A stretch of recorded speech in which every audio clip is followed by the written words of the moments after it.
Now for a look at investing in women's sports, the Paris Games, and much more, we've got Alexis Ohanian. He's venture capitalist, co-founder, and former executive chairman of Reddit. He's, of course, also the founder of 776. And Alexis, we got to back this up. Instead of jumping right in with what your newest news is in track and field, we'll talk about that in a minute. But I really want to back this up because I think you're a visionary when it comes to seeing the absolute power and strength of women's sports. You've been an advocate for a very long time. You've been putting money behind those bets for a very long time, and now the rest of the world is starting to catch up with you. Why don't we talk about what you saw and how? Like, I guess the obvious question is, how did you know women's sports was going to be big?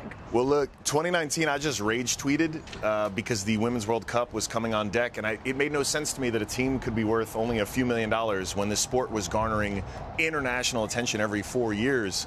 How could you keep the momentum going? The answer, was my initial investment in Angel City, which obviously most recently now has announced a large round of funding from Bob and Willow. Bob Iger and Willow Bay. Yes, which we're obviously excited about.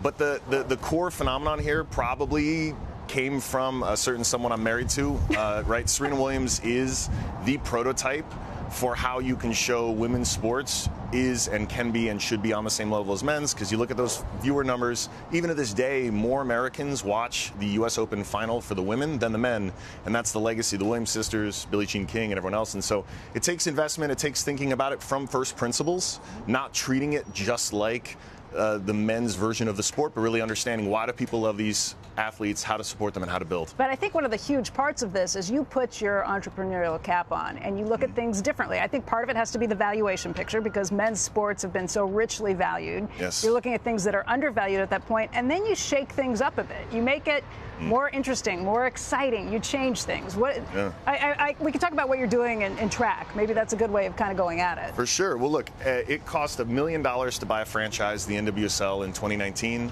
Most recently, a team paid $53 million. So you can see that increase over just the last 4 years.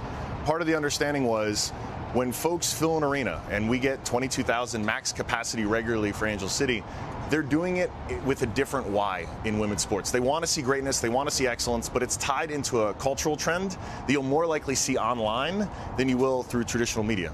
No offense. And that was our thinking with women's track. I saw the world pretty much the same way in 19, where here is this sport we're all going to be paying so much attention to for these Olympics. What are they doing the rest of the time? And what I came to find out was, there was a huge opportunity to invest. There was a huge opportunity to create the largest prize in the history of track, over $500,000, and create something that would be a cultural event as much as it was sporting. Can I ask a question? Why did you think the inflection point was now? And the reason I ask that is, you go back in time when the WNBA began, and we would talk a lot about how we were at this inflection point and something was about to happen. And then, in truth, it didn't happen. And so what is it about now that has shifted this whole dynamic? Well, the Reddit guy is going to tell you it's social media. And I was calling this shot 3 or 4 years ago. Check the tweets. It was obvious even during that weight room scandal at the NCAA tournament when the women were given this like a pittance in support versus the men. They couldn't even say Final Four back then.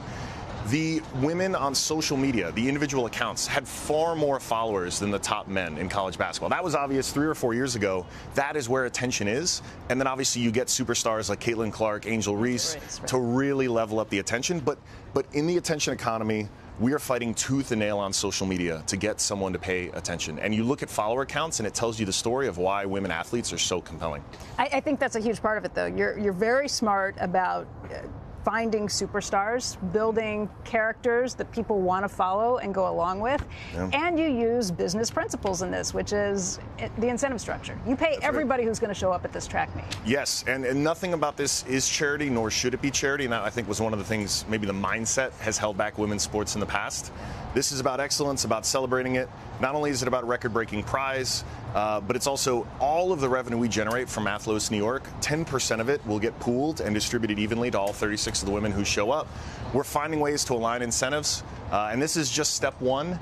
But we wanted to do something that reminded people even after the Olympics. $60,000 for the first place. Yes, that's right. Second. I mean, that's some big money. Well, keep in mind the top prize at the end of a normal professional season in this sport is $30,000. So I wasn't doing anything terribly clever, just doubling the top prize in the sport. When you think about the audience for women's sports broadly, how much does it need to come from women how much do you think it needs to come from men? This has been a big topic of conversation because you look at, the stands at an NFL game. I think it's about 70-30. Basketball, I think, is actually potentially even more across the country. This is in the U.S. This is. So how much of this, when you look at who's going to be sitting in the stands for a women's game, how much of it is more women in those stands and how much of it is more men in those stands? One of the things that'll surprise you potentially is even in Angel City, we see actually a pretty great representation, not only of men and women, sort of pretty close to 50-50 actually, but also spread across demographics, spread across income levels. And it's really a reflection of Los Angeles. And I think women's sports broadly, yes, there is an entry point for women who are finding more and more interest in sports broadly because more and more content is actually being created around it. But I also think there are plenty of men, and I know the girl dad thing comes up often with me. Obviously, I have 2 daughters.